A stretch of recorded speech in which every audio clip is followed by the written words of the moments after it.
Hello दोस्तों, बहुत बहुत स्वागत है आप सभी का टीजीटी पीजीटी हिंदी साहित्य सागर पर। आज हम हिंदी साहित्य का सरल इतिहास पुस्तक जो कि विश्वनाथ त्रिपाठी का है उसके आधुनिक काल पर बात करेंगे। अगले वीडियो में हमने बालमुकुंद गुप्त भारतेंदु युगीन कवियों के बारे में बात कर लिए थे। आज हम आगे बात करेंगे उपन्यास पर, ठीक है। और वीडियो को पूरा लास्ट तक ज़रूर देखिएगा, तभी समझ में आएगा। पुस्तक से पढ़ना बहुत ही आवश्यक है क्योंकि पुस्तक के बीच से ही क्वेश्चन पूछे जाते हैं, सिर्फ ऊपर से पढ़ने से नहीं कुछ होगा, ठीक है। और चैनल पर नए हैं तो प्लीज़ चैनल को सब्सक्राइब जरूर कर लीजिएगा ताकि हर वीडियो आप तक सबसे पहले पहुंचे। चलिए शुरू करते हैं उपन्यास से।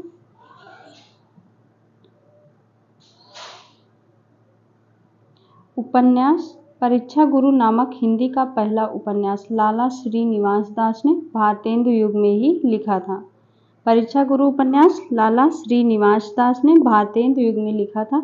देवकी नंदन खत्री का उपन्यास है चंद्रकांता भी 1891 ईस्वी में प्रकाशित हो चुका था, किंतु हिंदी उपन्यासों की अविच्छिन्न परंपरा द्विवेदी युग से ही प्रारंभ हुई। यद्यपि इस काल के उपन्यासों में भी मध्यकालीन कथाओं का प्रभाव ज्यादा है। वस्तुतः कथा साहित्य की दृष्टि द्विवेदी युग प्रेमचंद का पर्व युग है।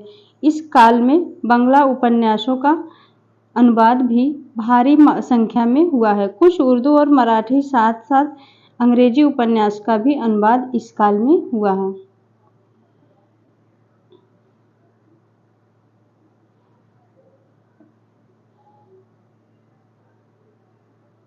इस काल में शरत चंद्र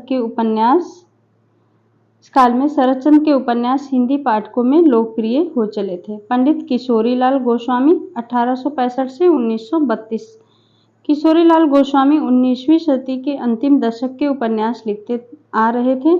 उनके उपन्यासों की संख्या कितनी है? 65 उपन्यास है। तारा, चपला, नव्य समाज, चित्र, तरुण, तपस्विनी, कुटीर, वासनी, रजिया बेगम किशोरीलाल गोस्वामी का है उपन्यास।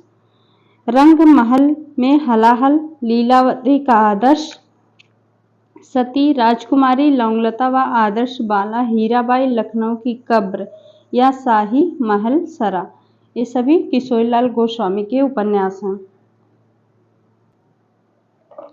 आदि उनके उल्लेखनीय उपन्यास हैं। गोस्वामी जी के उपन्यास यौन भावना प्रधान है। उनमें वासना का रंग चटकीला है, थोड़ी बहुत सामाजिक पाखंड का उद्घाटन भी है। उनकी भाषा सहज है। उनके अतिरिक्त ऐतिहासिक उपन्यासों में काल दोष पाया जाता है।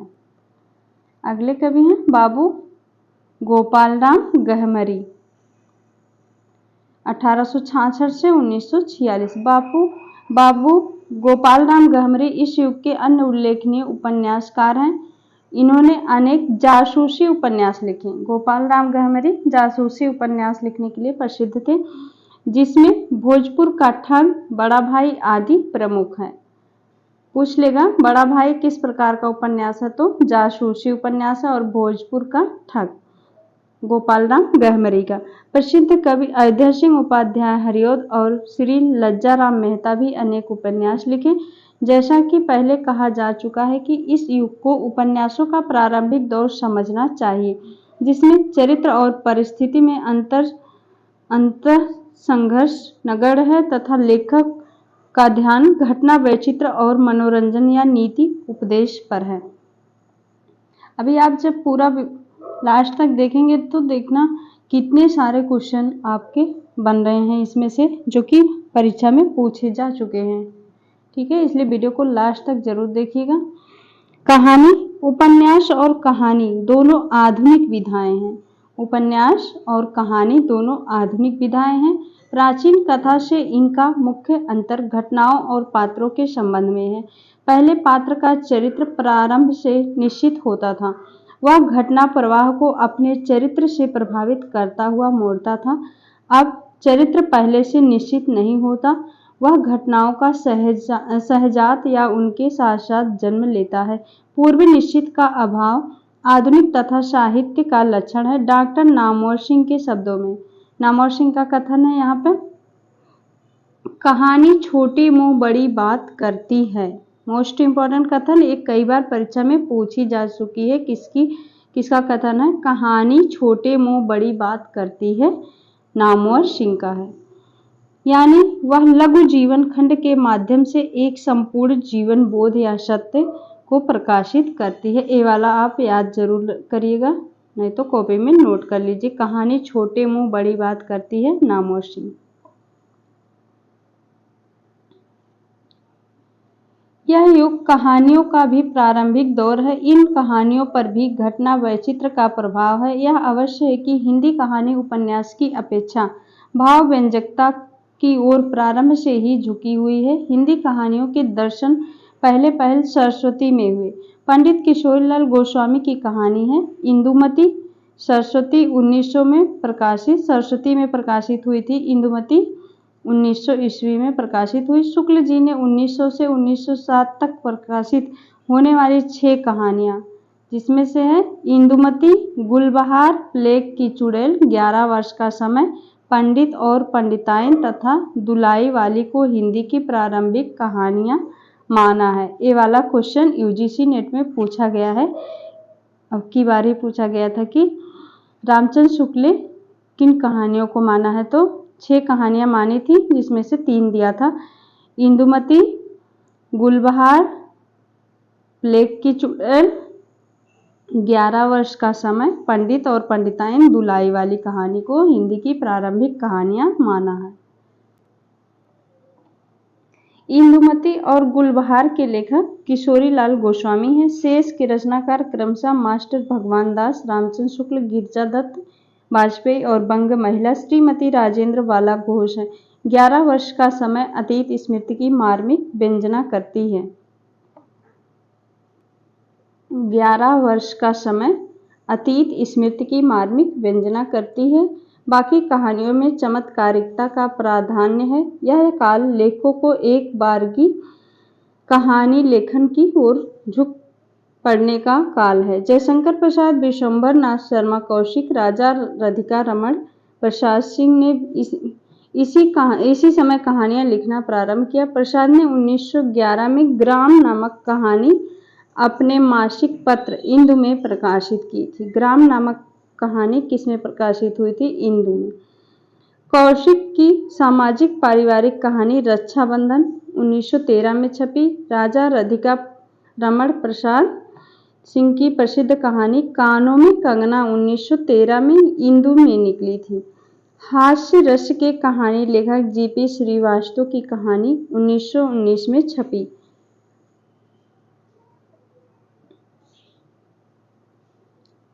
हिंदी कहानी सामाजिकता पारिवारिकता की व्यापक भावभूमि पर प्रतिष्ठित हो रही है। वह भाव प्रकाशन के लिए केवल घटना वैचित्र का सहारा न लेकर सामान्य जीवन के चित्रण के माध्यम से भी इसके लिए अंतर्गठित हो रही थी।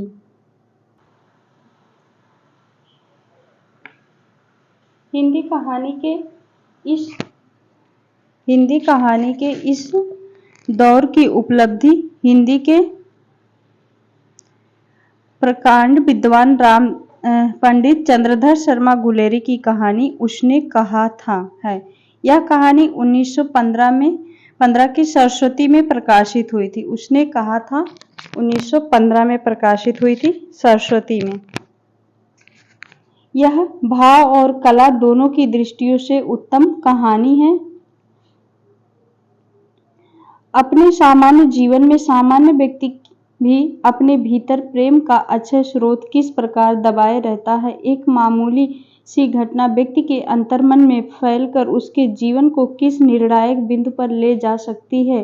प्रेम की सात्विकता मनुष्य को कितनी उच्च भावभूमि पर ले जा सकती है, यह इस कहानी में व्यक्त है।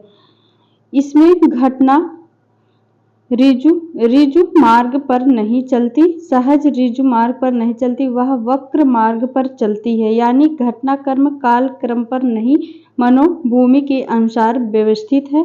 शुक्ल जी ने इस कहानी में यथार्थवाद देखा। यह आकस्मिक नहीं कि प्रेमचंद की कहानियां लगभग इस समय प्रकाशित होने लगी। नाटक भारतेंदु युग के उपरांत कुछ समय के लिए हिंदी में मौलिक नाटकों का अभाव रहा। मौलिक नाटकों की दृष्टि से यह आधुनिक हिंदी साहित्य का सबसे दरिद्र कालखंड है, किंतु इस बीच विभिन्न भाषाओं में नाटकों का अनुवाद अवश्य बड़े पैमाने पर हुआ। बांग्ला, अंग्रेजी, संस्कृत नाटकों के हिंदी अनुवाद प्रकाशित हुए। शेक्सपियर के नाटक रोमियो एंड जूलियट, मैकबेथ और हैमलेट का अनुवाद हुआ। संस्कृत के नाटक मृच्छकटिकम, उत्तर रामचरित, मालती माधव, मालविकाग्निमित्र का हिंदी अनुवाद लाला सीताराम बीए ने किया। इसी दौर में सत्यनारायण कविरत ने उत्तर रामचरित और मालती माधव का अनुवाद किया। किसने किया था?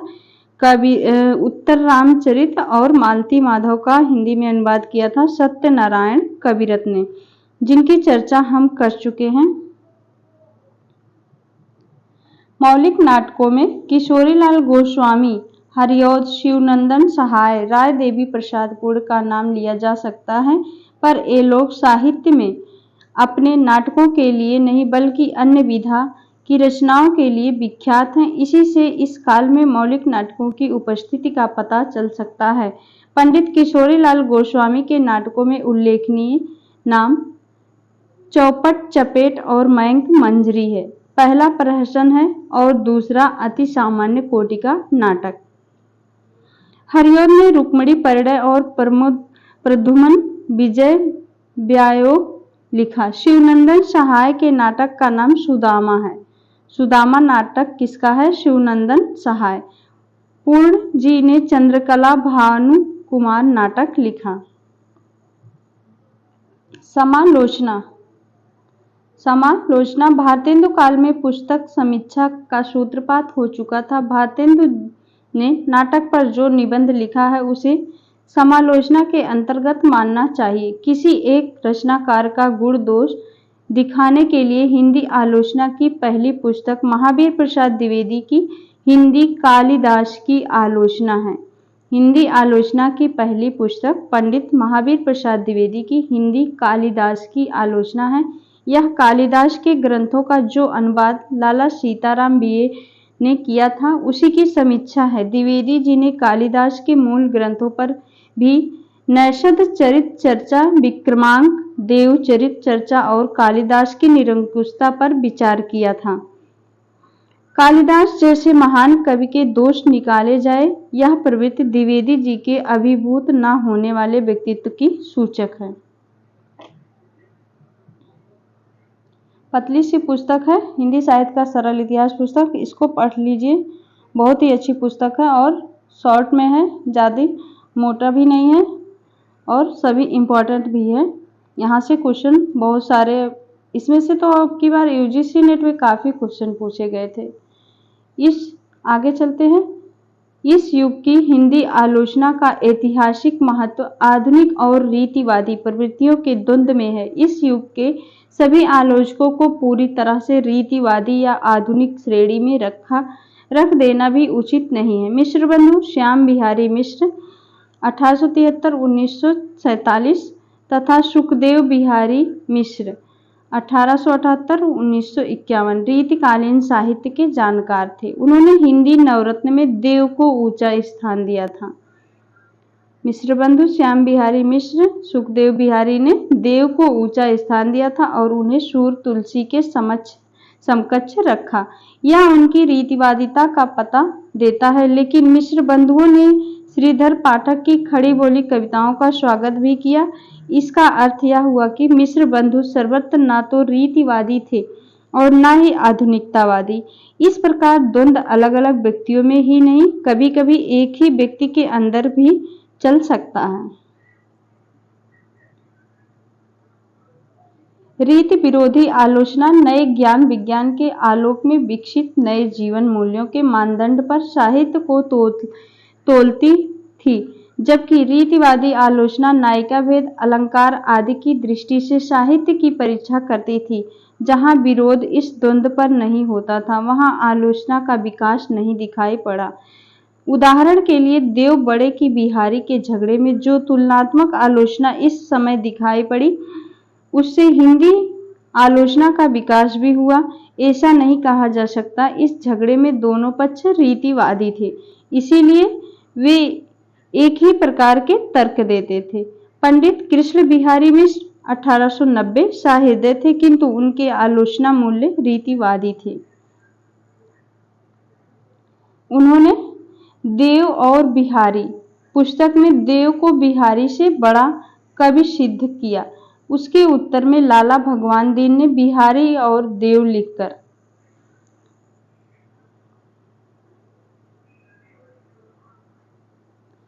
कृष्ण बिहारी मिश्र ने देव और बिहारी पुस्तक लिखा था, कृष्ण बिहारी ने, जिसमें उन्होंने देव को बिहारी से बड़ा सिद्ध किया। इसके उत्तर में लाला भगवान दीन ने बिहारी और देव लिखकर बिहारी को देव से बड़ा सिद्ध किया। देव और बिहारी के विवाद में भाग लेने वाले आलोचकों में पंडित पदम सिंह शर्मा 1876-1932 में थे। शर्मा जी संस्कृत, प्राकृत, हिंदी, फारसी और उर्दू साहित्य के मर्मज्ञ थे, इसलिए तुलनात्मक आलोचना की योग्यता भी उनमें सबसे अधिक थी। रीतिवादी आलोचक खड़ी बोली में रचित आधुनिक रचनाओं को व्यर्थ और नीरस कहते थे। लाला भगवान दीन को भारत भारती और जयद्रथ वध दोषपूर्ण ही लगे। पदम सिंह शर्मा भी खड़ी बोली काव्य को नीरस और कर्ण कटु कहते हैं।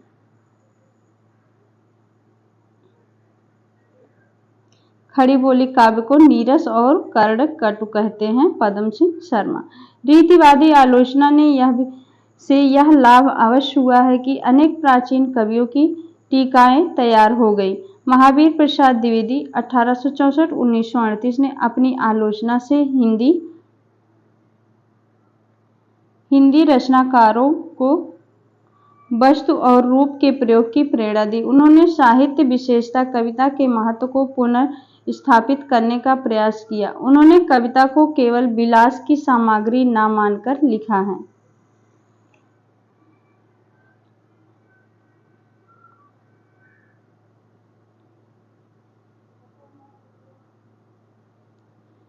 कविता को महत्व पुनर्स्थापित करने का प्रयास किया। उन्होंने कविता को केवल विलास की सामग्री न मानकर लिखा है। महावीर प्रसाद द्विवेदी ने क्या लिखा है? कविता यदि यथार्थ में कविता है तो संभव नहीं कि उसे सुनकर कुछ असर ना हो। कविता से दुनिया में आज तक बड़े बड़े काम हुए हैं। किसका कथन है? आचार्य महावीर प्रसाद द्विवेदी का। उन्होंने बुरे साहित्य से होने वाली हानियों को भी बात कही है। काव्य के रूप पक्ष के विषय में वे काफी आधुनिक थे। उन्होंने लिखा है, गद्य और पद्य दोनों में कविता हो सकती है। ये भी पंक्ति इंपॉर्टेंट है, आई है, परीक्षा में पूछी जा चुकी है। गद्य और पद्य दोनों में कविता हो सकती है, महावीर प्रसाद द्विवेदी। उन्होंने तुक और अनुप्रास को कविता के लिए अनिवार्य नहीं माना।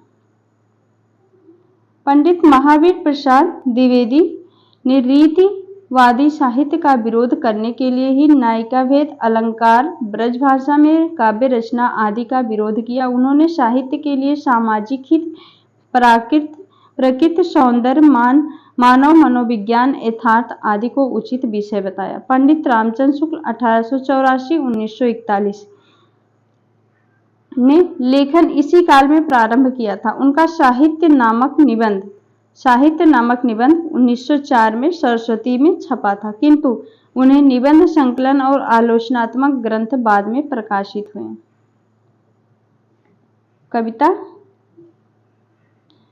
कविता इस युग में खड़ी बोली हिंदी काव्य भाषा के रूप में प्रतिष्ठित हुई। इसमें प्रबंध काव्य भी लिखे गए। अनेक कवियों ने ब्रजभाषा छोड़कर खड़ी बोली को अपनाया।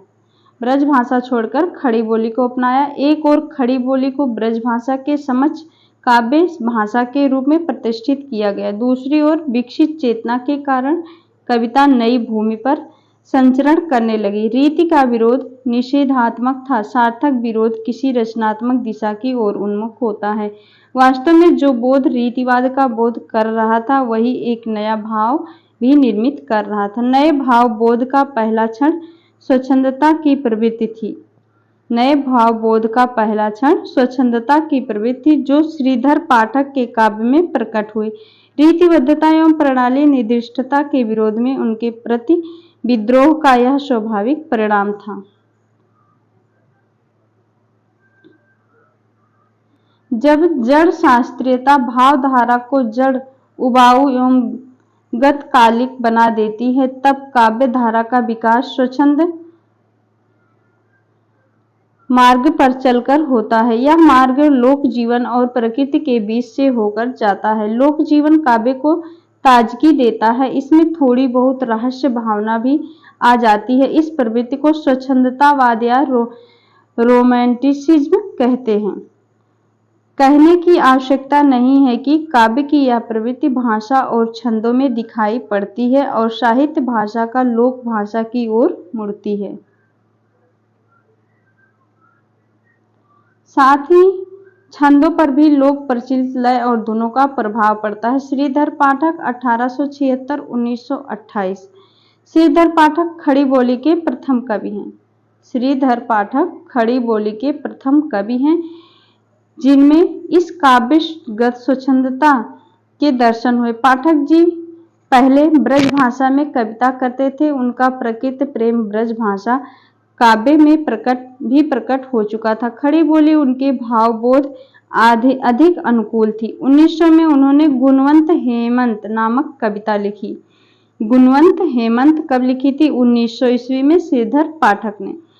इसमें प्रकृति को किताबी तरह से नहीं, अपनी आंखों से देखा गया था। इसमें ज्वार, बाजरा, खरीफ, रबी, सौंफ, सोवा, पालक आदि का वर्णन है। मोस्ट इंपॉर्टेंट, गुणवंत हेमंत श्रीधर पाठक की कविता है 1900 ईस्वी में, और इसमें किसका वर्णन किया गया है? ज्वार, बाजरा, खरीफ, रबी, सौंफ, सोवा, पालक आदि का वर्णन है गुणवंत हेमंत में। रीतिवादी काव्य में इन सामान्य चीजों को काव्य की भूमि से अलग रखा जाता है। खरीफ के खेतों में अब सुनसान है। रबी के ऊपर किसान का ध्यान है। जहां तहां रहत परोहे चल रहे, बरहे जल के चारों ओर निकल रहे। जौ गेहूं के खेत सरसों घनी, दिन दिन बढ़ने लगी विपुल शोभा सनी। सुगर सौफ सुंदर कुसुम की क्यारियां, सोवा पालक आदि विविध तरकारियां, अपने अपने ठौर सभी ए सोहत, सुंदर शोभा से सबका मन मोहते। यहाँ पे इसका क्रम से भी लगाने के लिए आजकल क्रम से लगाने वाला क्वेश्चन बहुत ही पूछा जाने लगा है। सबसे पहले कौन सा आया है? खरीफ, फिर रबी, उसके बाद जौ, गेहूं, सरसों, सौंफ, सोवा, पालक। ठीक है, इसको ध्यान रखिएगा। गुणवंत हेमंत में इसका वर्णन है। यह सौंदर्य बोध रीतिवादी सौंदर्य बोध से भिन्न था। आसपास फैले हुए जीवन में ही यहाँ सौंदर्य दिखलाई पड़ता है। श्रीधर पाठक ने एकांतवासी योगी की रचना ख्याल या लावनी की लय पर की थी। श्रीधर पाठक ने एकांतवासी योगी की रचना ख्याल या लावनी की लय पर की थी। एकांत की तलाश प्रकृति में रमने की प्रवृत्ति का द्योतक है। इन्होंने गोल्ड स्मिथ की पुस्तक ट्रेवलर का छंदोबद्ध अनुवाद किया। यहाँ पर मोस्ट इंपॉर्टेंट है, एकांतवासी योगी की रचना ख्याल या लावनी की लय पर की गई थी। श्रांत पथिक नाम से किया।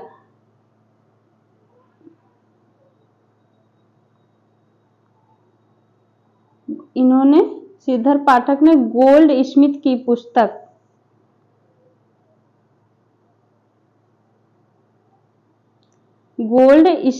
पुस्तक ट्रेवलर का छंदोबद्ध अनुवाद किस नाम से किया था? श्रांत पथिक ने नाम से किया था। श्रांत पथिक नाम से किया।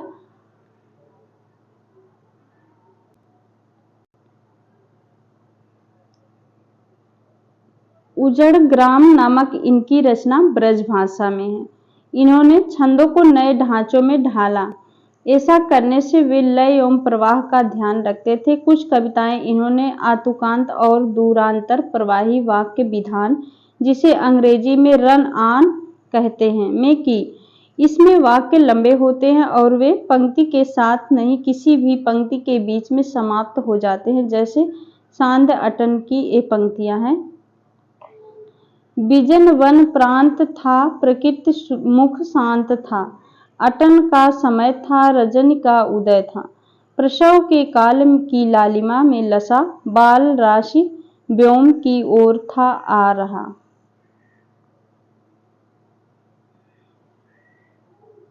इस समय के कवियों ने पौराणिक और ऐतिहासिक कथानक को आधार बनाकर प्रबंध काव्य लिखे। ऐसे कवियों में अयोध्या सिंह उपाध्याय हरिऔध 1865-1947 कालक्रम की दृष्टि ये पहले आते हैं। हरिऔध इनका प्रबंध काव्य है प्रिय प्रवास 1914। पूछा जाता है प्रिय प्रवास का समय 1914 हरिऔध है। प्रकाशित हुआ प्रिय प्रवास की रचना एक उद्देश्य तो खड़ी बोली हिंदी में महाकाव्य के अभाव की पूर्ति करके यह दिखाना था कि यह भाषा में भी महाकाव्य रचा जा सकता है। साथ ही साथ प्रिय प्रवास के माध्यम से हरिऔध ने कृष्ण कथा को नए मूल्यों के साँचे में ढालने का प्रयास किया। कृष्ण कथा की अलौकिक घटना को बुद्धि संगत विश्वसनीयता ढंग से प्रस्तुत करने की चेष्टा की। जैसे गोवर्धन धारण की घटना को उन्होंने इस रूप में प्रस्तुत किया। लख अपार प्रसार गिरिंद में ब्रजधराधिप के प्रिय पुत्र का सकल लोक लगे कहने से उसे रख लिया है उंगली पर श्याम ने। अर्थात कृष्ण ने इंद्र के कोप से लोगों को बचाने के लिए इतना उद्यम किया कि लोगों ने कहा कि उन्होंने गोवर्धन को उंगली पर उठा लिया। इसमें कृष्ण को केवल राधा से प्रेम करते नहीं चित्रित किया गया है, इसमें नवधा भक्ति की लोक परक व्याख्या की भी की गई है। इसमें कृष्ण को जन नायक का रूप भी दे दिया गया है। तात्कालीन राजनीतिक दबाव तथा सामाजिक आंदोलन का प्रभाव इस कृति में खुलकर पड़ा है। प्रिय प्रवास में संस्कृत के अनेक छंदों का व्यवहार किया गया है, जो पंडित महावीर प्रसाद द्विवेदी का प्रभाव ज्ञात होता है। प्रिय प्रवास की भाषा तत्सम बहुल है। प्रिय प्रवास की भाषा तत्सम बहुल है। कहीं कहीं तो केवल सहायक क्रिया की ही हिंदी है, बाकी पूरी पंक्ति संस्कृत है। रूपोधान प्रफुल्ल प्राय कलिका राकेन्दु बिंबान्ना श्री राधा मृदु भाषणी मृगदृंगी माधुर्य सन्मूर्ति थी। हरिऔध जी ने उर्दू शब्दों का भी इस्तेमाल अधिकार पूर्वक कर सकते थे। वे तत्सम पदावली भी लिख सकते थे और बोलचाल की मुहावरेदार जबान भी। चोखे चौबदे ऐसे ही चौबदों का संग्रह है। चोखे चौबदे। क्यों पले पीस कर किसी को तू, है बहुत पालसी बुरी तेरी, हम रहे चाहते पटाना ही, पेट तुझसे पटी नहीं मेरी। पद्म प्रसून और वैदेही वनवास इनकी अन्य काव्य कृतियां हैं। हरिऔध की पद्म प्रसून और वैदेही वनवास। अगले कवि हैं मैथिली शरण गुप्त। मैथिली शरण गुप्त 1886-1964 हिंदी के लोकप्रिय कवि मैथिली शरण गुप्त की खड़ी बोली हिंदी में लिखी गई रचनाएं सरस्वती में 1906 में से छपने लगी थी। गुप्त जी की कविता में राष्ट्रीय भावना चरम विकास पर पहुंची। गुप्त जी को भारत भारती से बहुत अधिक लोकप्रियता प्राप्त हुई थी। भारत भारती में देश के अतीत वर्तमान का चित्र खींचा गया था और भविष्य की सुखद कामना की गई थी। गुप्त जी की कविताओं से खड़ी बोली हिंदी को काव्य भाषा के रूप में प्रतिष्ठित होने में अभूतपूर्व सहायता थी। कविता से जन जागरण का काम यदि किसी ने सबसे अधिक सफलता के साथ किया तो गुप्त जी ने। वस्तुतः गुप्त जी इसी कृति के कारण राष्ट्र कवि कहलाए थे। पूछा जाता है मैथिली शरण गुप्त किस कृति के कारण राष्ट्र कवि कहलाए थे? भारत भारती। गुप्त जी व्यापक संवेदना के रचनाकार हैं। उन्होंने अपने युग के भावबोध को समग्रता से ग्रहण करके उसे चित्रित किया। आधुनिक हिंदी काव्य में वैष्णव उदारता के वे प्रतिनिधि हैं। संकीर्णता की गंध न उनके व्यक्तित्व में थी न कृतित्व में। उनकी कविता का विषय क्षेत्र भी व्यापक है। भारत के प्राय सभी धार्मिक मतों एवं विश्वासों का समाहार उनकी काव्य भावना में हो गया है। हिंदी के प्रसिद्ध कवियों में प्रबंध काव्य सबसे अधिक गुप्त जी ने ही लिखे हैं। उनकी वास्तविकता काव्य प्रतिभा प्रबंध काव्यों में दिखाई पड़ती है। गुप्त जी के प्रबंध काव्य अधिकांशतः पौराणिक एवं ऐतिहासिक कथानक पर आधारित है। इन प्रबंध काव्यों की मूल संवेदना आधुनिक है। इनमें अतीत को नए बोध के अनुसार व्याख्यायित किया गया है। इनमें विकसित चेतना के आलोक में अपने धार्मिक ऐतिहासिक महापुरुषों को देखा गया है। गुप्त जी ने धार्मिक विश्वासों को आहत किए बिना कथा के भाव पक्ष को नए बोध से युक्त कर दिया है। मैथिली शरण गुप्त के प्रसिद्ध प्रबंध काव्य हैं साकेत। यह विशद प्रबंध काव्य है। साकेत विशद प्रबंध काव्य है। इसमें लक्ष्मण की पत्नी उर्मिला को नायिका बनाकर राम कथा कही गई है। पूछा जा सकता है साकेत में किसका वर्णन किया गया है? यह विशद प्रबंध काव्य है साकेत। इसमें लक्ष्मण की पत्नी उर्मिला को नायिका बनाकर राम कथा कही गई है। यशोधरा, इसकी नायिका गौतम बुद्ध की पत्नी यशोधरा है। यशोधरा की नायिका कौन है? गौतम बुद्ध की पत्नी यशोधरा। विकट भट्ट, यह जोधपुर के एक राजपूत सरदार की 3 पीढ़ियों तक चलने वाली कथा है। कितनी पीढ़ियों तक? 3 पीढ़ियों तक, जिसमें वचन निभाने का वर्णन है विकट भट्ट में। रंग में भंग, यह राजपूती आन की कथा है। गुरुकुल, यह सिख गुरुओं की कथा है। किसान, यह एक सामान्य किसान के जीवन संघर्ष की कथा है। सिद्धराज पालसी का युद्ध के अतिरिक्त जयद्रथ वध और पंचवटी उनके प्रसिद्ध विख्यात प्रबंध काव्य हैं। जयद्रथ वध और पंचवटी, प्लासी का युद्ध, सिद्धराज। स्वतंत्रोत्तर भारत में भी गुप्त जी ने जय भारत नाम से महाभारत की कथा लिखी थी। मैथिली शरण गुप्त ने महाभारत की कथा लिखी थी जय भारत नाम से। गुप्त जी की संवेदना की व्यापकता का प्रमाण मार्क्स की पुत्री जैनी पर रचित जैनी नामक उनकी कृति है। मार्क्स की पुत्री जैनी पर रचित जैनी नामक उनकी कृति है। गुप्त जी की कृतियों में आधुनिक युग की लोकोन्मुखता मानवीय करुणा के साथ घुल मिल गई है। उन पर गांधीवाद का प्रभाव स्पष्ट है। वे अतीत के प्रेमी हैं, किंतु वर्तमान की विषमता को देखने से कतराते नहीं। सबसे बड़ी बात यह है कि वे नए विचारों का स्वागत करने के पीछे नहीं रहते हैं। इसीलिए उनका अतीत प्रेम भविष्योन्मुख है। वे लोक की महिमा प्रतिष्ठित करने वाले रचनाकार हैं। साकेत के राम घोषणा करते हैं। साकेत की पंक्ति है, संदेश नहीं मैं यहाँ स्वर्ग का लाया, इस धरती को ही स्वर्ग बनाने आया। किसकी पंक्ति है? मैथिली शरण गुप्त के साकेत से। गुप्त जी मानववादी रचनाकार हैं। राम के प्रति उनका यह निवेदन यह दृष्टि से महत्वपूर्ण है, राम तुम मानव हो ईश्वर नहीं हो क्या, तब मैं निरीश्वर हूँ ईश्वर क्षमा करे। किसकी पंक्ति है? मैथिली शरण गुप्त की।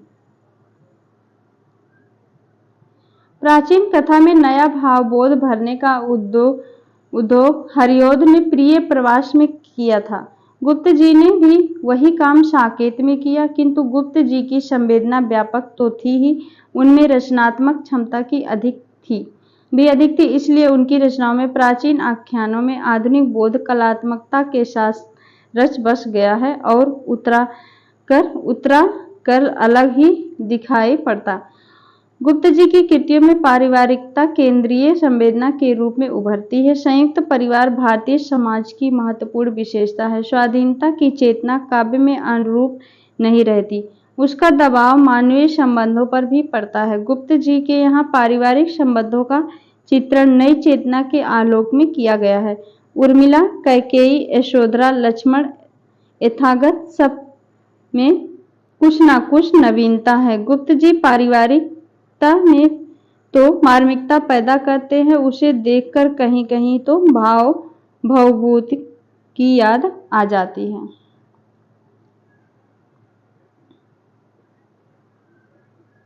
इसी से संबंध गुप्त जी की नारी भावना है। नारी परिवार के केंद्र में होती है। नई चेतना ने भारतीय नारी जीवन की पीड़ा को पहचाना। नारी भावना को पहचानने और उसका चित्रण करने में गुप्त जी हिंदी काव्य के इतिहास में बेजोड़ हैं। नारी पात्रों पर परिस्थितियों का जो प्रभाव पड़ता है उसका चित्रण गुप्त जी अचूक, स्वाभाविकता एवं मनोवैज्ञानिकता के साथ करते हैं। उनके नारी पात्र स्वाभिमानी, देशभक्त, कर्तव्यपरायण होकर अपनी निजी वेदना खो नहीं देते। साकेत की उर्मिला, यशोधरा की गोपा इस दृष्टि से बहुत जटिल किंतु स्वाभाविक और आधुनिक पात्र हैं। भारतीय नारी के जीवन के विषय में ऐसी मार्मिक उक्ति पूरे भारतीय साहित्य में शायद ही कही गई हो। अबला जीवन हाय तुम्हारी यही कहानी, आंचल में है दूध और आंखों में पानी। मैथिली शरण गुप्त।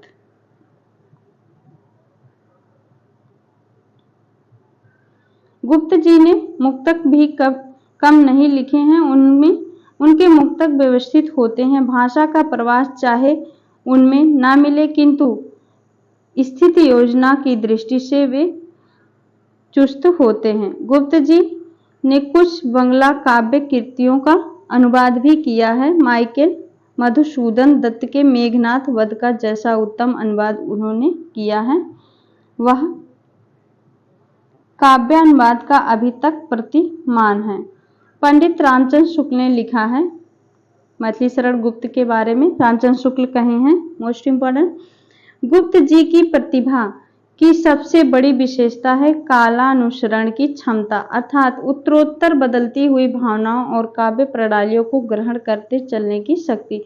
इस दृष्टि से एक निसंदेह हिंदी भाषी जनता के प्रतिनिधि कवि कहे जा सकते हैं। भारतेंदु के समय में स्वदेश प्रेम की भावना जिस रूप में चली आ रही है उसका विकास भारत भारती में मिलता है। इधर के राजनीतिक आंदोलन ने जो रूप धारण किया है उसका पूरा आभास पिछली रचनाओं में मिलता है। इनमें हम सत्याग्रह, अहिंसा, मनुष्यत्ववाद, प्रेम, विश्व प्रेम, किसानों और श्रमजीवियों के प्रति प्रेम और सम्मान सबकी झलक पाते हैं। आचार्य रामचंद्र शुक्ल का कथन है मैथिली शरण गुप्त के बारे में। यह पहले कहा जा चुका है कि गुप्त जी की रचनाओं में खड़ी बोली काव्य भाषा के रूप में प्रतिष्ठित और सम्मानित है। इनके पथ प्रदर्शक पंडित महावीर प्रसाद द्विवेदी थे।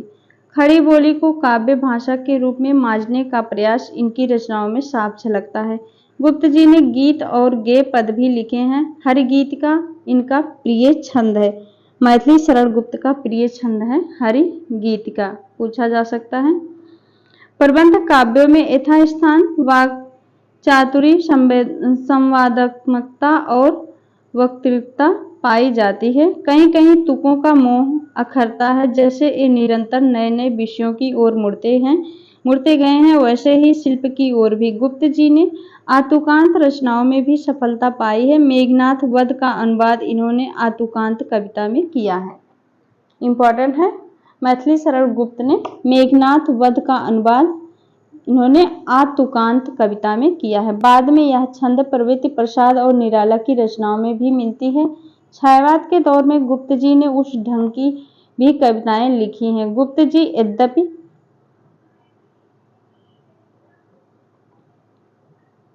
जी यद्यपि स्वतंत्रोत्तर भारत में नई कविता के आंदोलन के समय तक रचनारत रहे किंतु प्रमुख काव्य कृतियों की दृष्टि से इन्हें छायावाद पूर्व 1900 से 1920 काल का ही रचनाकार मानना उचित होगा। अगले कवि हैं राम नरेश त्रिपाठी, 1889-1962। पंडित राम नरेश त्रिपाठी के काव्य में श्रीधर पाठक की भांति स्वच्छंदता की प्रवृत्ति मिलती है। इन्होंने भी प्रबंध काव्य लिखे हैं लेकिन इनके प्रबंध काव्य पौराणिक या ऐतिहासिक आख्यानों पर आधारित नहीं है। इन्होंने देश के राजनीतिक वातावरण के अनुसार कथा की कल्पना की है। इस दृष्टि से एक विशिष्ट प्रबंधकार हैं। कथा कल्पना की यह प्रवृत्ति स्वच्छंदता का द्योतक है।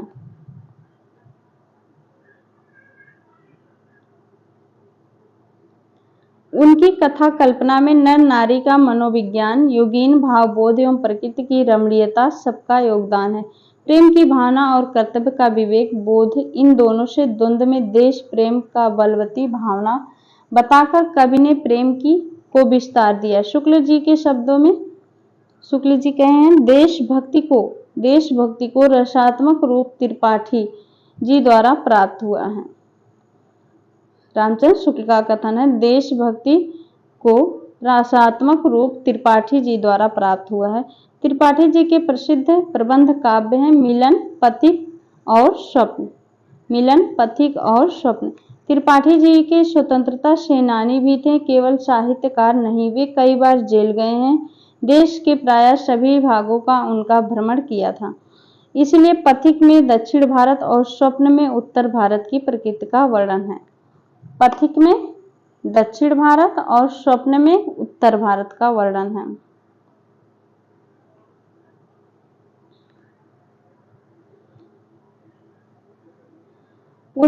उसमें प्रकृति की स्थानीय विशेषताएं उभरी हैं। उनके तीनों प्रबंध काव्यों में स्वाधीनता संग्रामरत भारतीय मानस की नैतिकता, त्याग एवं बलिदान भावना का आग्रह है। रामनरेश त्रिपाठी के काव्य में मनुष्य के कर्म, सौंदर्य एवं प्रकृति के सौंदर्य का संश्लेषण है। मनुष्य के कर्म, सौंदर्य और प्रकृति के सौंदर्य का संश्लेषण है। उनके यहाँ प्रकृति का स्वाभाविक सौंदर्य मनुष्य के गहरे मनोरागों का चित्र बन जाता है। उनके काव्य में प्रकृति का स्वतंत्र व्यक्तित्व झलकता है। त्रिपाठी जी व्याकरण सम्मत एवं व्यवस्थित भाषा लिखने में सिद्ध कवि हैं। उनका वाक्य गठन चुस्त है। उन्होंने उर्दू में प्रचलित छंदों का प्रयोग भी कौशल पूर्वक किया है। इस युग के अन्य उल्लेखनीय कवि हैं महावीर, पंडित महावीर प्रसाद द्विवेदी, नाथूराम शंकर शर्मा, रामचंद्र शुक्ल, गया प्रसाद शुक्ल स्नेही। द्विवेदी जी मूलतः भाषा एवं साहित्य के व्यवस्थापक थे। द्विवेदी जी मूलतः भाषा और साहित्य के व्यवस्थापक थे। वे कविता करते समय भी नियमों की अवहेलना नहीं कर सकते थे, इसलिए उनकी कविता बहुत कुछ उनके सिद्धांतों के मेल में है। नाथूराम शंकर आर्य समाजी थे। नाथूराम शंकर आर्य समाजी थे। उनके काव्य में अंधविश्वास, रूढ़ि और पाखंड का विरोध तथा सबके प्रति व्यंग्य विनोद का भाव मिलता है। छंद संबंधी नियमों का पालन उनके काव्य में कड़ाई से किया गया है। रामचंद्र शुक्ल का काव्य संग्रह हृदय का मधुर भाव नाम से छपा।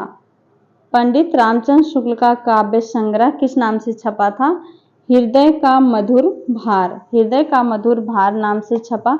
उनकी कविताओं में प्रकृति के सहज सौंदर्य का चित्रण विशेष रूप से निकलता है। उन्होंने लाइट ऑफ एशिया नामक अंग्रेजी काव्य, इंपॉर्टेंट है यहाँ पर, रामचंद्र शुक्ल का काव्य संग्रह हृदय का भार नाम से छपा। उनकी कविता में प्रकृति का सहज सौंदर्य का विशेष रूप मिलता है। उन्होंने लाइट ऑफ एशिया नामक अंग्रेजी काव्य बुद्ध चरित नाम से ब्रज भाषा में अनुदित किया था।